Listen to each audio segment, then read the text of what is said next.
இலங்கை கடற்பரப்பில் அத்துமீறி நுழைந்து மீன்பிடியில் ஈடுபட்ட நிலையில் தலைமன்னார் கடற்பரப்பில் வைத்து கைது செய்யப்பட்ட 14 ராமேஸ்வர மீனவர்களையும் எதிர்வரும் 19ஆம் தேதி வரை விளக்கமறியலில் வைக்க மன்னார் நீதவான் இன்று வியாழக்கிழமை உத்தரவு பிறப்பித்துள்ளார். ராமேஸ்வரம் மீன்பிடி துறைமுகத்திலிருந்து நேற்று காலை மீன்பிடிக்க சென்ற மீனவர்கள் இலங்கை கடற்பரப்பில் அத்துமீறி மீன்பிடித்துக் கொண்டிருந்த நிலையில் தலைமன்னார் கடற்படையினரால் இன்று வியாழக்கிழமை அதிகாலை குறித்த நபர்கள் கைது செய்யப்பட்டுள்ளனர்.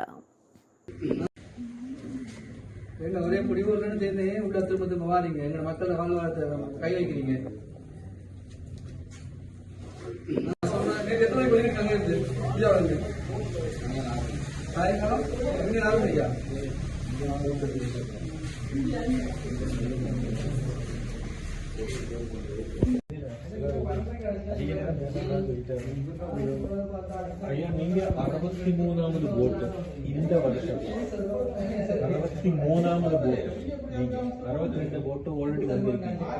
சரியா?